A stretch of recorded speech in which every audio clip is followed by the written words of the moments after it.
Hello dears, എല്ലാവർക്കും സാന്ത്വനം രണ്ടാം ഭാഗം പുത്തൻ പ്രൊമോ വിശേഷങ്ങളിലേക്ക് സ്വാഗതം. അപ്പൊ ഇന്നത്തെ ആ ഒരു പ്രൊമോയിലുണ്ടല്ലോ, നമ്മുടെ മിത്ര ഇങ്ങനെ കോലം വരച്ചോണ്ടിരിക്കുകയായിരിക്കും നമ്മുടെ ദേവമംഗലത്തിന്റെ മുറ്റത്ത്. അപ്പത്തേക്കും നമ്മുടെ അലോക് വന്ന് കുറെ പ്രശ്നങ്ങൾ ഉണ്ടാക്കി നമ്മുടെ മിത്രയുടെ മുടിക്ക് കുത്തിപ്പിടിക്കുന്നു. ആ ഒരു കോലം വരയ്ക്കാൻ ഉപയോഗിക്കുന്ന ആ ഒരു പൊടി, ആ പൊടി എടുത്ത് നമ്മുടെ മിത്രയുടെ മുഖത്തേക്ക് വാരി എറിയുന്നു. അങ്ങനെ വേണ്ട പ്രപഞ്ചം, വേണ്ട ബഹളം കേട്ടോ.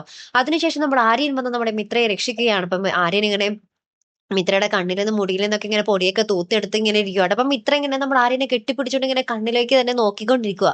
അപ്പോഴാണ് നമ്മുടെ പെട്ടെന്ന് മീനാക്ഷി വരുന്നത്. അപ്പൊ മീനാക്ഷി നോക്കുമ്പോൾ, ഇവരെന്താ സിനിമയിലെ പോലെ കെട്ടിയൊക്കെ പിടിച്ച് പുറത്താണല്ലോ റൊമാൻസ് എന്നൊക്കെ പറഞ്ഞിങ്ങനെ അവരെ ഹലോ എന്നൊക്കെ പറഞ്ഞിങ്ങനെ വിളിക്കുന്ന കുറച്ച് രസകരമായിട്ടുള്ള ഒരു നിമിഷങ്ങളാട്ടോ. അതിനുശേഷം ഇവരൊക്കെ കയറി പോയി കഴിയുമ്പോൾ നമ്മുടെ മിത്ര പെട്ടെന്ന് നോക്കുമ്പോൾ നമ്മുടെ മിഥുനെ കാണുന്ന ഒരു രംഗമാട്ടോ നമുക്ക് ഒടുവിൽ കാണുവാൻ സാധിക്കുന്നത്. അപ്പൊ മിഥുൻ അവിടെ എവിടെയൊക്കെ ഉണ്ടെന്ന് നമ്മുടെ മിത്രയ്ക്ക് മനസ്സിലായി. അപ്പൊ മിത്രയുടെ സ്വൈര്യം കെടുത്തി അവിടെ നിന്ന് മിത്രയെ ഓടിക്കുക എന്നുള്ള ഒരു ലക്ഷ്യമാണ് നമ്മുടെ അലോകിനും മിഥുനും ഉള്ളത്. അപ്പൊ ഇനി എന്തൊക്കെയാവും കഥ അല്ലെ? അപ്പൊ എന്തായാലും കാത്തിരുന്നതിനെ കാണാം കേട്ടോ. അപ്പൊ ഇതുപോലുള്ള പ്രൊമോ റിവ്യൂസിനും എപ്പിസോഡ് റിവ്യൂസിനും ഒക്കെ നിങ്ങൾ മറക്കാതെ ചാനൽ സബ്സ്ക്രൈബ് ചെയ്യുക. അടുത്തൊരു വീഡിയോ വരുന്നത് വരയ്ക്കും ഗുഡ് ബൈ.